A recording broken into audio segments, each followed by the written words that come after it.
Existe un grupo misterioso antiquísimo que gobierna legiones de soldados espirituales en una escuela global. Su existencia nunca ha sido comprobada, pero su historia no es una simple especulación. Esta no es una teoría. Es una investigación histórica sobre un grupo de líderes espirituales que están conectados directamente con la humanidad.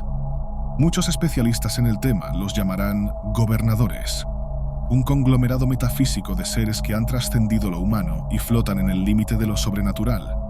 Mientras piensan que esta es una visión contemporánea de hallazgos arqueológicos, el dominio de dicho grupo es tan antiguo como el propio pensamiento. Y su existencia, si alguna vez se comprueba, cambiaría por completo nuestra noción y percepción sensorial de la vida en la Tierra.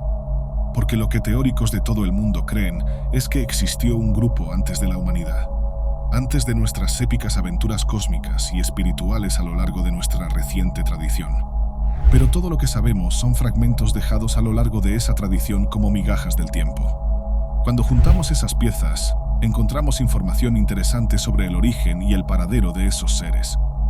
Saludos a todos.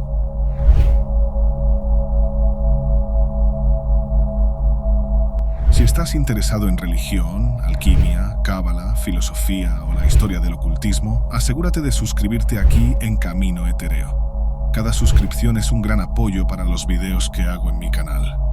Verán en gran cantidad relatos de gobernantes invisibles que mantenían el control sobre la humanidad, no por medio de ejércitos o dominio físico directo, sino mediante algo mucho más profundo y espiritual. Dominaban no con incentivos bélicos o financieros. Necesito introducir aquí el concepto de la energía emocional de los seres humanos, particularmente la generada por el miedo. Piensa en el cuerpo humano como un instrumento que necesita estar alineado con el cosmos. Ese instrumento reproduce notas que, aunque sean imitaciones, buscan entrar en sintonía con todo lo organizado. Esas notas son energías emocionales. Esa energía está en la interpretación sensorial del mundo, en la conexión ambiental y en la forma en que experimentamos lo divino. Esa energía es tan importante que puede moldear por completo nuestra realidad. El miedo, por ejemplo, puede generar comportamientos reflejos y cambiar completamente nuestra forma de ver el mundo. Esta energía es importante para guiar nuestras vidas, porque en el pasado la gente pensaba que lo importante era el materialismo y la codicia por el oro. Ten en cuenta que me refiero al concepto emocional, una abstracción de la mente, pero también un componente biológico. Hoy en día sabemos que la química cerebral cambia cuando nos enamoramos. Pero también sabemos que los comportamientos moldean lo que vamos a rechazar. Entonces llegamos al gran dilema. ¿Nos mueve lo que observamos en el empirismo rudimentario o lo que interpretamos en el extracto emocional e imposible de manipular? Porque los psicólogos dirán que personas con comportamientos rígidos pueden experimentar fluidez, pero no podrán encontrar una cura para la enfermedad de la mente. Ve esta energía como un cristal que se rompe en muchos pedazos afilados. Podemos reconstruir la estructura física y mantener aún su propósito. Entonces, la energía es un área extracorpórea y, sin embargo, física, porque usamos las cogniciones para manipular nuestra realidad y procesar los datos. Con esta información, decidimos qué significado podemos atribuir a un hecho externo.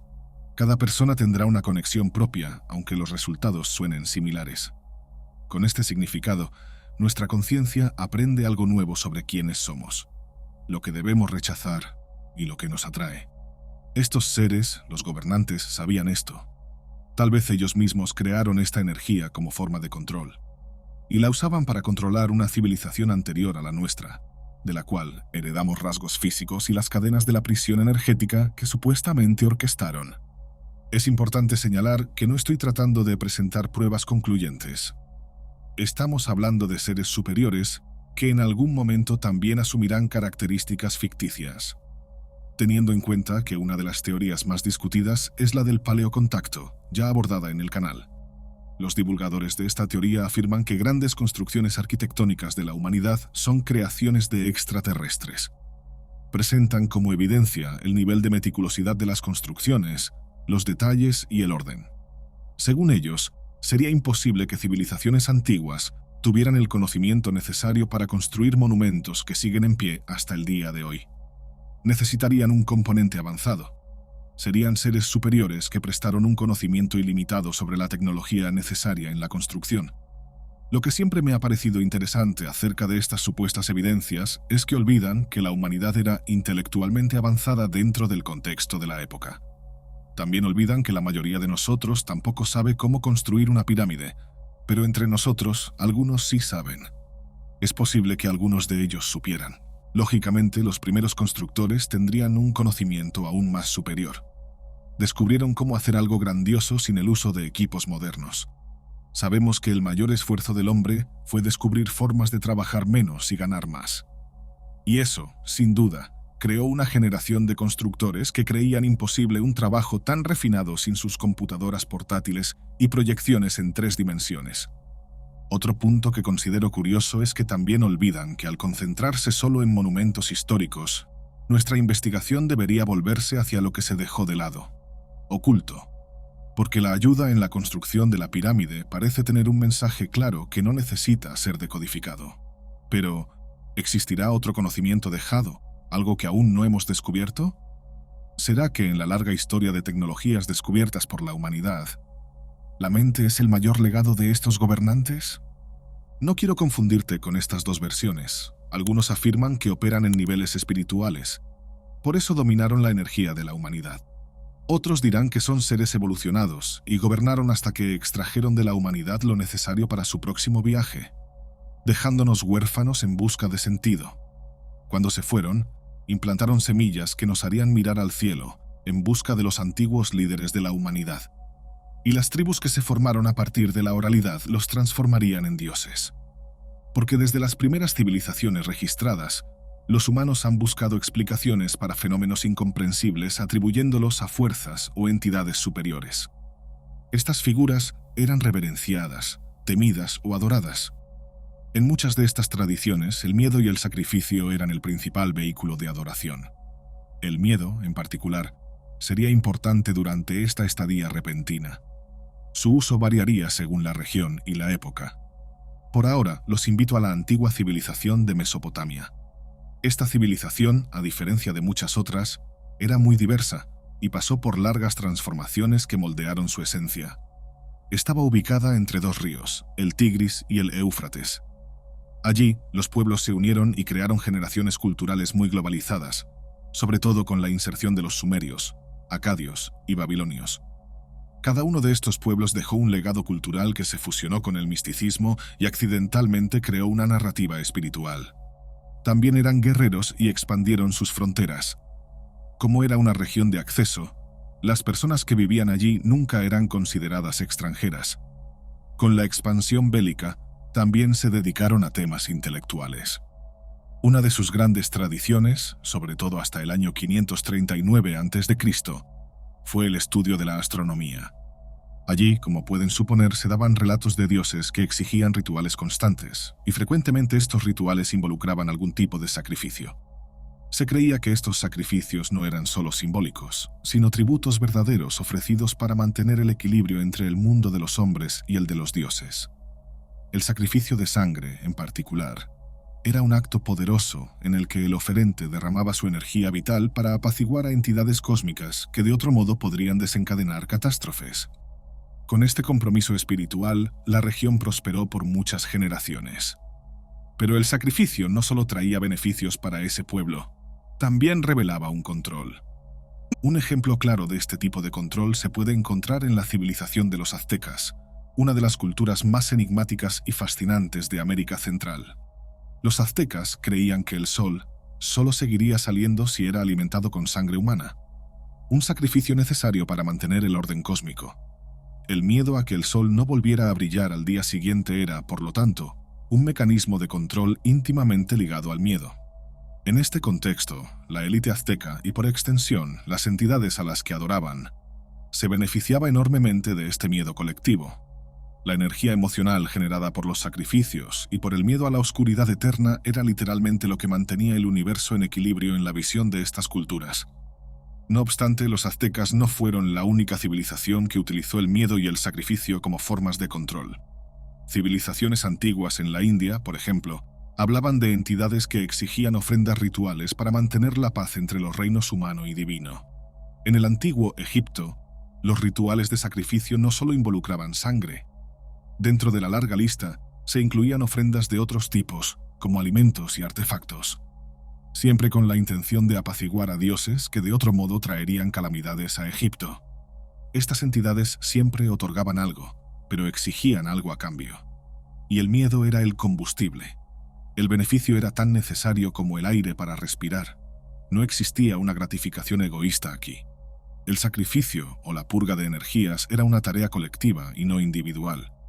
Mucho antes de que los primeros hombres se arrodillaran para dialogar con lo divino, las comunidades veían a los dioses como seres globales e indiferentes a los problemas menores.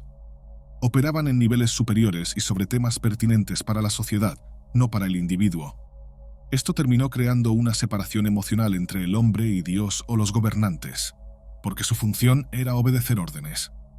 Su fidelidad estaba cimentada en el miedo que les tenían, y no en la promesa de una eternidad futura, o en los dones de riqueza y poder social.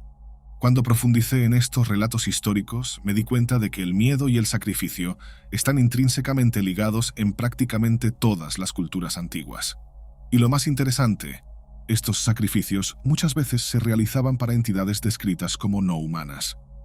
Pero, ¿quiénes o qué eran estas entidades? ¿Estaban realmente más allá de la comprensión humana, o eran simplemente formas avanzadas de vida que manipulaban a la humanidad en busca de poder y control? Estas preguntas probablemente desafían la fe de muchos, así que les pido precaución aquí. Durante mi investigación sobre estos temas, me encontré con una tradición fascinante de una pequeña tribu africana que, durante tormentas, realizaba rituales para apaciguar a seres invisibles que, según ellos, controlaban los rayos y los vientos. A través de estos rituales, los miembros de la tribu creían que estaban ofreciendo energía emocional. El miedo convertido en energía vital, un alimento para estos seres, no era necesariamente algo admirable, pero era un medio para alcanzar sus objetivos. Entonces, supongamos que la mayoría de las veces estos seres eran mercaderes del caos y la calma. Quienes los adoraban no los veneraban. Era un acuerdo comercial. Temían no tener su asistencia y para apaciguar su ira ofrecían ese miedo a cambio. Era un ciclo sin fin, porque la lluvia no cesaría el miedo y quedarían en un estado permanente de adoración. Para estas entidades invisibles, el alimento era importante. Manipulaban la esperanza de que la tormenta pasara y la destrucción se evitara, pero que el miedo no se extinguiera. Esta práctica condensa la idea central que estamos explorando aquí, que el miedo es una fuente de energía, algo que puede ser manipulado y canalizado con fines superiores. Es cierto que vivimos en un mundo donde la ciencia y la lógica prevalecen muchas veces sobre el misticismo y lo espiritual, pero ¿realmente hemos abandonado todas nuestras creencias antiguas? La energía del miedo sigue presente en nuestras vidas de formas mucho más sutiles, tal vez. Pero aún existen seres o entidades invisibles manipulando nuestras emociones para sus propios fines, tal como estos gobernantes no humanos de la antigüedad. El miedo es una de las emociones humanas más poderosas y primitivas, y a lo largo de la historia hemos visto que aquellos que saben cómo manipularlo tienen el poder de controlar a las masas. Desde los rituales sangrientos de las civilizaciones antiguas hasta las políticas de miedo que vemos en la actualidad, temo que la moneda más cara que el oro sea, en realidad, el miedo a eventos que simbolicen el fin, tanto física como espiritualmente. Porque si somos solo semillas de un plan energético, nuestra creación debe estar relacionada con eso. Si nuestro objetivo final es proporcionar una cosecha de energía emocional a través de sacrificios y del miedo, solo somos meseros con bandejas y un menú predefinido. Si el miedo es el alimento de los gobernantes, tal vez sea hora de que hablemos sobre la bebida. Los sacrificios de sangre. El sacrificio no puede ser visto como un gesto simbólico o ritualístico, sino como un intercambio tangible de energía. Una forma de comunicación con entidades superiores, divinidades o seres no humanos, que habitaban el más allá o tal vez otro plano de existencia. Este proceso dejaba marcas profundas y tenía el potencial de devastar civilizaciones enteras. En las tradiciones antiguas, la sangre se consideraba el vehículo de la vida, cargada de una energía vital inconmensurable que podía apaciguar, alimentar o satisfacer los deseos de esas poderosas entidades. Este sería un objeto de interés para los seres superiores. El acto de derramar sangre no se veía como mera brutalidad, sino como una necesidad cósmica, algo que mantenía el orden entre los mundos espiritual y físico. El sacrificio humano en sí, algo que puede parecer aterrador para los ojos modernos, se consideraba una forma suprema de ofrenda, donde la vida de un individuo se convertía en una moneda para garantizar la supervivencia colectiva de una sociedad. Por primera vez, el sujeto entendía su papel en el todo. Al examinar los textos babilónicos antiguos, vemos relatos de rituales complejos en los cuales los sacerdotes, en nombre de la población, ofrecían sangre a los dioses con la esperanza de evitar desastres naturales, plagas o incluso guerras. Los astros en el cielo, vistos como manifestaciones de las voluntades de los dioses, también formaban parte de estos rituales. En los textos astrológicos de culturas antiguas, los sacerdotes babilónicos creían que ciertos eventos celestiales indicaban la necesidad de sacrificios de sangre. El miedo a que los cielos se desplomaran sobre ellos, o a que los dioses abandonaran el mundo de los hombres, llevaba a civilizaciones enteras a realizar estos actos horrendos con la esperanza de apaciguar la ira divina. La energía emocional involucrada en esos rituales, la ansiedad colectiva, el miedo y la expectativa, impregnaba el ambiente, alimentando así a los gobernantes invisibles. Sabemos que, aunque defendieron una superioridad intelectual, las civilizaciones antiguas tenían poco conocimiento sobre el mundo y las interpretaciones eran sensoriales o impresiones espirituales del cosmos. La idea del sacrificio de sangre para entidades divinas o incluso para seres no humanos también aparece condensada, aunque no tan explícitamente, en las historias bíblicas. En la Biblia hebrea, el sacrificio de Isaac, un pedido hecho por Dios directamente a Abraham, es un ejemplo clásico. Él casi sacrifica a su propio hijo, lo que refleja un tema recurrente en la antigua narrativa hebrea: la sangre como señal de obediencia absoluta. El sacrificio de Isaac, aunque impedido en el último momento, simboliza la idea de que en tiempos antiguos, las vidas humanas podían ser ofrecidas a poderes superiores a cambio de favores o protección divina. Dios es quien nos cuenta esto, no es una suposición de los estudiosos. Pero estos sacrificios de sangre no se limitan al Medio Oriente. La práctica también aparece de manera prominente en las culturas mesoamericanas. Los aztecas, por ejemplo, realizaban sacrificios humanos a gran escala. Creían que la sangre humana era esencial para mantener el equilibrio del cosmos, particularmente para garantizar que el sol siguiera saliendo. Sus rituales, llevados a cabo en la cima de sus majestuosas pirámides, no eran solo actos de adoración. Eran vistos como una necesidad cósmica. Sin esos sacrificios, creían, el mundo tal como lo conocían colapsaría. Había un poder invisible involucrado en el proceso. Muchas culturas creían que la sangre derramada era consumida de forma literal o metafísica por las entidades a las cuales se destinaban los sacrificios. Esas entidades que gobernaban los cielos, la tierra y el inframundo necesitaban energía vital para sostenerse. La conexión espiritual que estas culturas creían compartir con los dioses estaba directamente ligada a la noción de sacrificio. En la antigua Grecia, aunque el sacrificio humano era menos frecuente, la idea del sacrificio de sangre seguía siendo central en sus rituales.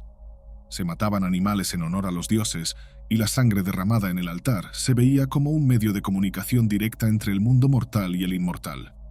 El sacrificio de sangre, ya fuera humano o animal, era esencialmente un canal de energía entre los dos reinos. El mito de la Bella y el Dragón, una narrativa encontrada en algunos textos apócrifos, refleja este concepto. En esta historia, un dragón exige sacrificios humanos para apaciguar su insaciable hambre. Este monstruo mitológico se convierte en una representación simbólica de las entidades que consumían energía vital a través del miedo y la sangre. Más al norte, en tierras celtas y nórdicas, los sacrificios humanos también formaban parte de los ritos sagrados. Se cree que, en algunos casos, las tribus celtas ofrecían a sus prisioneros de guerra a los dioses como una forma de garantizar protección y buenas cosechas. En los Edas nórdicos hay relatos de reyes que sacrificaban sus propias vidas o las de sus hijos en busca de bendiciones divinas. Aunque aquí se percibe un deleite egoísta, la sangre siempre tendrá la misma función, independientemente del pedido a los dioses. Al igual que en las culturas mesoamericanas y orientales, la sangre era la clave para abrir el canal entre el mundo de los humanos y el de los dioses, garantizando la continuidad de la vida y el poder. Pero más allá del concepto casi filosófico sobre la sangre, ¿qué hay en este líquido rojo que lo hace tan poderoso y necesario en tantas tradiciones? La respuesta puede estar en la antigua creencia de que la sangre es la esencia de la vida. Transporta el oxígeno que sustenta la existencia física, pero en un sentido más profundo y espiritual, también lleva el prana o chi, que los antiguos creían que era la fuente de toda vida. Derramar sangre, por lo tanto, se consideraba el mayor acto de devoción y entrega. Era renunciar al bien más preciado en nombre de un bien mayor o de un ser superior. Al analizar estos actos de sacrificio, también podemos ver la manipulación por parte de entidades o fuerzas que demandaban este tributo. En muchas culturas, estos seres no humanos no eran necesariamente vistos como benevolentes. Exigían sangre y sufrimiento como condición para mantener el orden. Pero, ¿eran estos seres realmente dioses o algo más? Porque en la conceptualización de la antigüedad estamos hablando de dioses. Si miramos hacia el pasado, encontraremos evidencias de seres superiores. Existen grupos humanos incluso que se asemejan a este grupo oculto que gobierna mediante el miedo. Hoy llamaríamos su arma de control medios de comunicación. Y obviamente también tenemos a quienes creen que estos seres eran extraterrestres o extradimensionales, como prefieran. Por ahora, descubrimos un patrón significativo. Una conexión entre el miedo, la muerte y la manipulación de fuerzas más allá de la comprensión humana. Pero el hombre comenzó a interesarse por esto en la antigüedad, especialmente en figuras religiosas y profetas.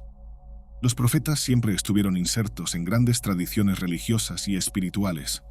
Eran vistos como intermediarios, puentes entre el mundo de los mortales y los dominios de los seres divinos o espirituales.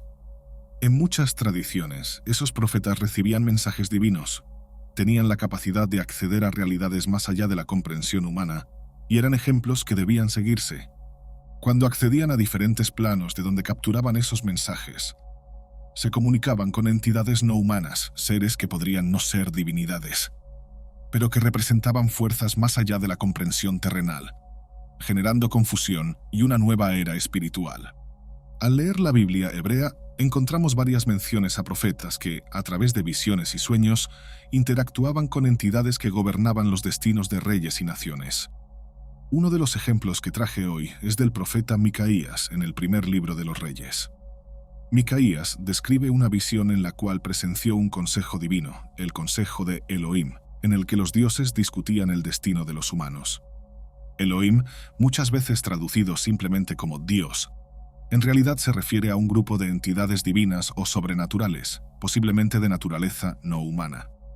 La visión de Micaías muestra que estos seres confabulaban sobre el destino de la humanidad a puertas cerradas, y que los profetas podían tener acceso a lo que podemos considerar como una realidad multidimensional, donde seres superiores tomaban decisiones sobre el destino humano sin nuestra consulta, de la forma más intrigante posible. En la tradición hebrea, el consejo de Elohim aparece en otros pasajes bíblicos, lo que plantea la pregunta: ¿estaban esos consejos realmente formados por dioses tradicionales o eran entidades no humanas manipulando eventos para sus propios fines?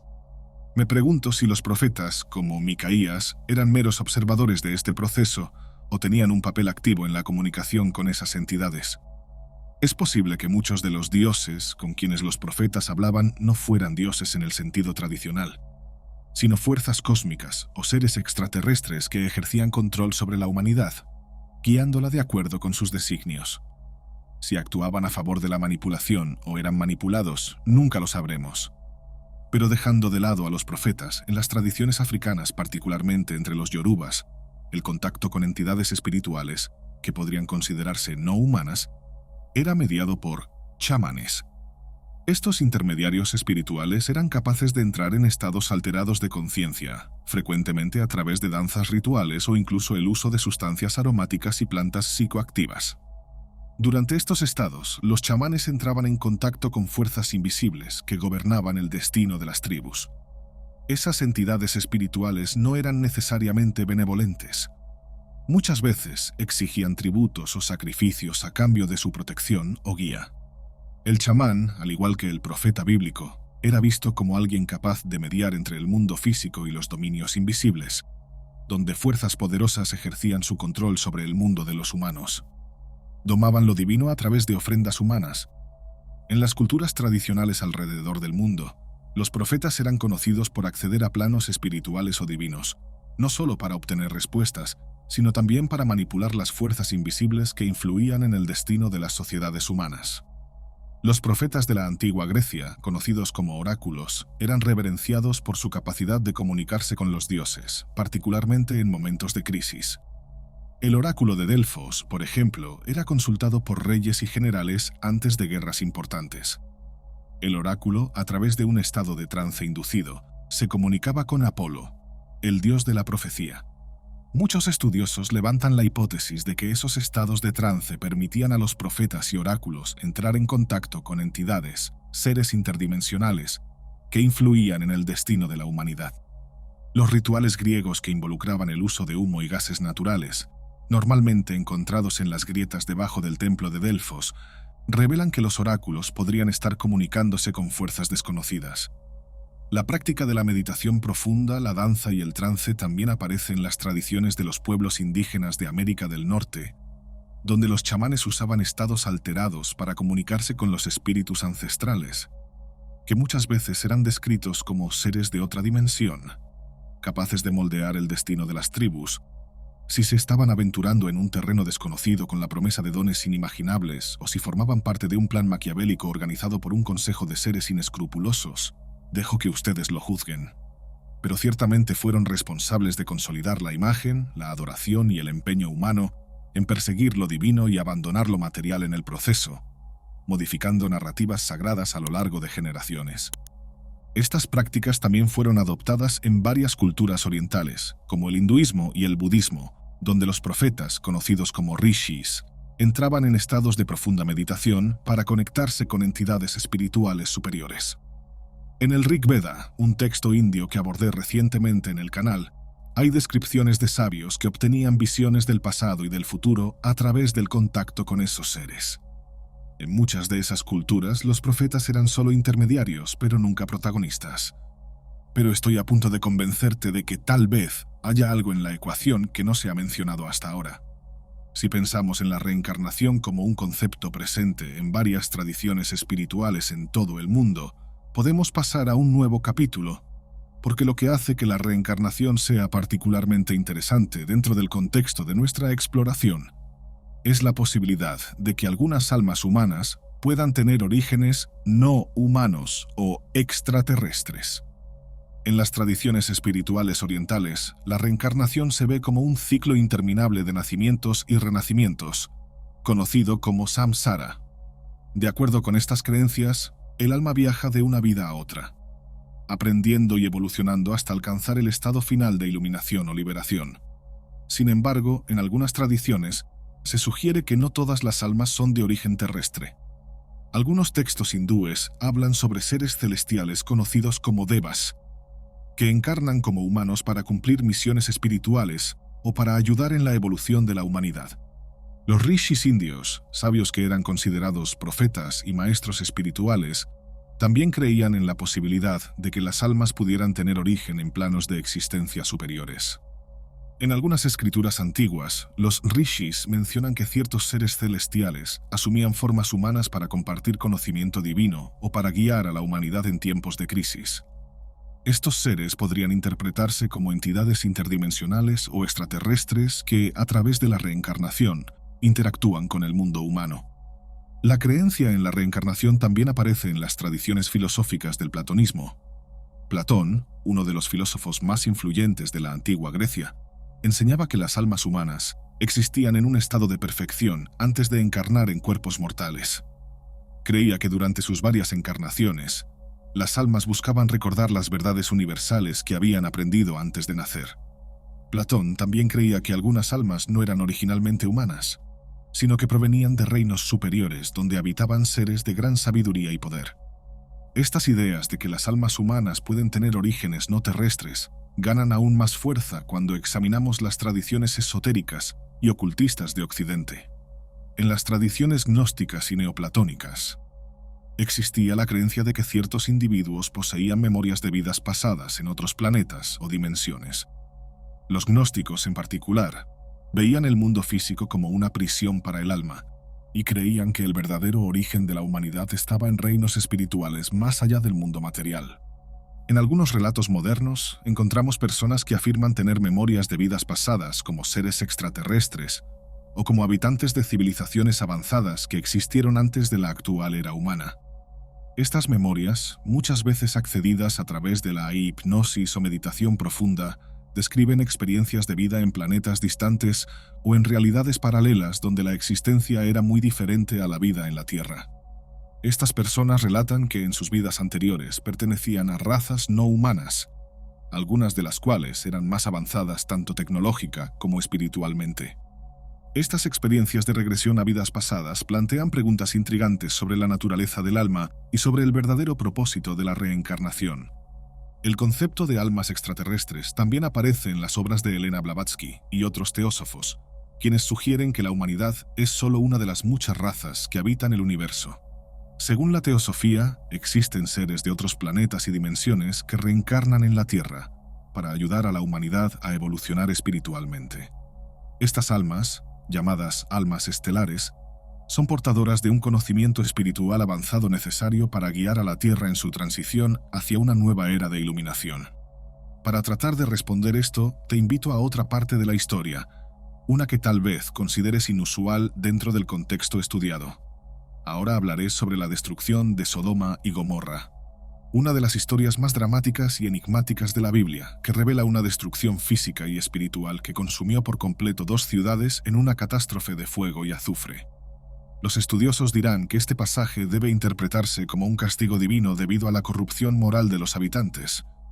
Pero quiero proponerte algo nuevo. Creo que esta destrucción plantea preguntas intrigantes sobre la verdadera naturaleza del mundo y la manipulación de tecnología avanzada. Entonces, prepárate porque voy a hacer una pregunta audaz y completamente improbable. ¿Y si lo que sucedió en Sodoma y Gomorra no fue simplemente una manifestación de la ira de Dios, sino el uso de algún tipo de tecnología avanzada? El evento eternizado en Génesis retrata una destrucción de proporciones apocalípticas, fuego que cae del cielo, explosiones repentinas, una aniquilación tan completa que transformó la región en un desierto. Yahweh, o el Shaddai, el nombre de Dios asociado a este evento, es representado como un ser extremadamente poderoso que ordena el exterminio de las ciudades debido a su depravación. Pero algunos estudiosos, tanto religiosos como seculares, han planteado una teoría alternativa: que esta destrucción pudo haber sido causada por una intervención no humana, posiblemente extraterrestre, usando armamento o tecnología que hasta el día de hoy no ha sido replicada por la humanidad. Examinemos la destrucción de las ciudades desde una perspectiva más técnica y tecnológica. En el texto, leemos sobre el fuego y el azufre que caen del cielo, destruyendo todo a su paso. Para los antiguos, la única explicación que podía tener sentido era la de una ira divina. Pero si observamos más de cerca los detalles de este evento, se asemejan al uso de una forma de armamento altamente sofisticada, posiblemente hasta una bomba de destrucción masiva. La descripción del fuego cayendo del cielo, junto con los gases tóxicos, podría sugerir una explosión similar a una detonación nuclear o al uso de armas químicas. Varios estudiosos contemporáneos sugieren que las ciudades podrían haber sido destruidas por un impacto natural, como la caída de un asteroide, lo que explicaría la magnitud de la destrucción. Pero esa teoría no explica completamente la narrativa de una intervención directa de seres superiores, y es aquí donde la idea de una tecnología avanzada entra en juego. Las culturas antiguas a menudo interpretaban fenómenos que estaban más allá de su comprensión como acciones divinas. Un ejemplo similar se puede encontrar en el libro de Ezequiel, donde la descripción de una visión divina, que muchos hoy interpretan como una posible observación de una nave extraterrestre, también parece mezclar lo sobrenatural con lo tecnológico. Volviendo a la narrativa de Sodoma, encontramos el misterioso papel de los ángeles enviados para advertir a Lot y a su familia. Estos ángeles pueden entenderse como mensajeros divinos, pero también hay quienes sugieren que podrían haber sido seres no humanos enviados para advertir sobre la inminente destrucción, tal vez parte de una civilización más avanzada que ya poseía tecnología capaz de devastar ciudades enteras. Instruyeron a Lot a huir y no mirar atrás, una advertencia que podría haber sido un aviso para evitar el contacto visual directo con el evento catastrófico, posiblemente relacionado con el uso de una explosión devastadora que podría cegar o matar a aquellos que estuvieran demasiado cerca. como una bomba que emite radiación después de la explosión. De hecho, al comparar este evento con los efectos de una explosión nuclear, encontramos algunas similitudes notables. La destrucción total, el fuego y el azufre, la región devastada que se volvió estéril, todos estos elementos pueden interpretarse como el resultado de una explosión masiva similar a lo que sucedió en Hiroshima y Nagasaki al final de la Segunda Guerra Mundial. Y al igual que en Sodoma, aquellos que estaban demasiado cerca del impacto, como la esposa de Lot, fueron instantáneamente destruidos o transformados en algo similar a estatuas de sal, una posible referencia a los efectos de la radiación intensa. Si esta teoría es válida, ¿quién o qué habría detonado esta arma? Los textos antiguos mencionan a Yahweh como responsable de la destrucción, pero es posible que Yahweh no fuera un dios en el sentido tradicional, sino una entidad no humana, posiblemente un ser extraterrestre o interdimensional que tenía acceso a tecnología avanzada. Algunos estudiosos que defienden esta visión sugieren que Yahweh podría haber sido parte de un grupo de seres que manipulaban y gobernaban el universo, influenciando eventos históricos a través del uso de tecnología sofisticada. Esta teoría se ajusta a una visión más amplia de la colonización no humana de la Tierra, que ya hemos discutido anteriormente. Si estos seres realmente colonizaron la Tierra y gobernaron a los humanos en épocas antiguas, tiene sentido que tuvieran acceso a tecnología que pudiera ser utilizada para moldear y controlar las civilizaciones humanas. Y Sodoma y Gomorra tal vez fueron víctimas de una decisión tomada por estos seres en respuesta a una amenaza o desobediencia por parte de los humanos que habitaban estas ciudades. Otro punto interesante que respalda esta teoría es la geografía de la región. El área donde supuestamente existían, cerca del Mar Muerto, es una de las más inhóspitas del planeta, conocida por su alta concentración de azufre y minerales. Algunos científicos que investigaron la región descubrieron vestigios de que una gran explosión ocurrió allí hace miles de años. Esta explosión podría haber sido natural, como una erupción volcánica, pero también puede haber sido el resultado del uso de algún tipo de tecnología que causó la destrucción total de las ciudades. El concepto de dioses o entidades superiores, utilizando tecnología avanzada para castigar o destruir civilizaciones antiguas, también aparece en otras culturas.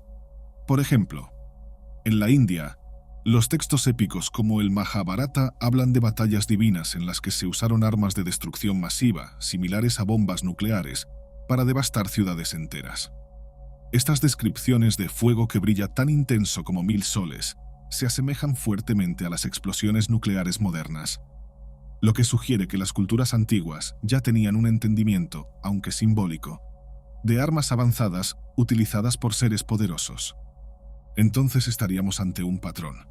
Civilizaciones enteras siendo destruidas por fuerzas que no se comprendían en su época, pero que pueden, a la luz del conocimiento moderno, ser vistas como el uso de tecnología mucho más avanzada de lo que imaginamos. Necesitamos, una vez más, usar el pasado para reflexionar sobre el presente.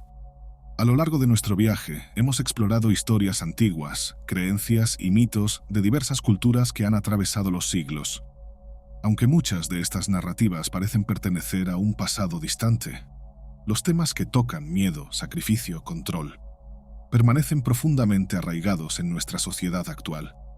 El pasado, como un espejo oscurecido, refleja nuestro presente de maneras que a veces apenas percibimos. La pregunta que nos queda es: ¿hasta qué punto estos eventos antiguos y los seres que los manipularon aún influyen en nuestras vidas hoy? Históricamente, el miedo ha sido utilizado como una herramienta para controlar civilizaciones. Desde los tiempos antiguos, se realizaban sacrificios de sangre para apaciguar fuerzas superiores que, se creía, exigían tributos para mantener el equilibrio entre el mundo de los mortales y el divino. Pero, ¿y si esos seres que exigían esos sacrificios no fueran dioses benevolentes, sino entidades no humanas que manipulaban el miedo para sus propios fines? Seres que, en lugar de fomentar el crecimiento espiritual de la humanidad, estaban más interesados en cosechar nuestra energía emocional generada por el miedo, la sumisión y el sufrimiento. Ese control basado en el miedo no es una reliquia del pasado. En el mundo moderno, el miedo sigue siendo ampliamente utilizado para manipular a las masas, ya sea a través de los medios de comunicación, la política o la religión. La amenaza de guerra, de colapso económico, de una pandemia, de catástrofes naturales, Todas esas fuerzas generan un tipo de energía emocional que moldea el comportamiento humano a gran escala. ¿Podría estar este sistema de control moderno relacionado de alguna forma con los métodos antiguos utilizados por esas entidades no humanas?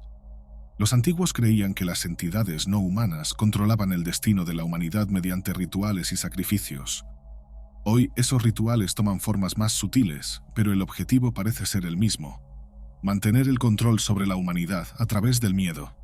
En lugar de altares sangrientos, tenemos instituciones que mantienen a las personas atrapadas en estados de ansiedad constante, siempre esperando el próximo desastre inminente. Hemos visto cómo estas historias de sacrificios y destrucción, desde la Biblia hasta los mitos más antiguos, reflejan patrones que curiosamente continúan persiguiendo a la humanidad en una eterna historia que nunca termina. Si algún día nos liberaremos de este ciclo vicioso y entenderemos exactamente lo que estamos haciendo aquí, no puedo afirmar. Pero por ahora, el miedo al futuro alimenta a los seres del pasado. Esa es la única cosa cierta. El resto es cuestionable.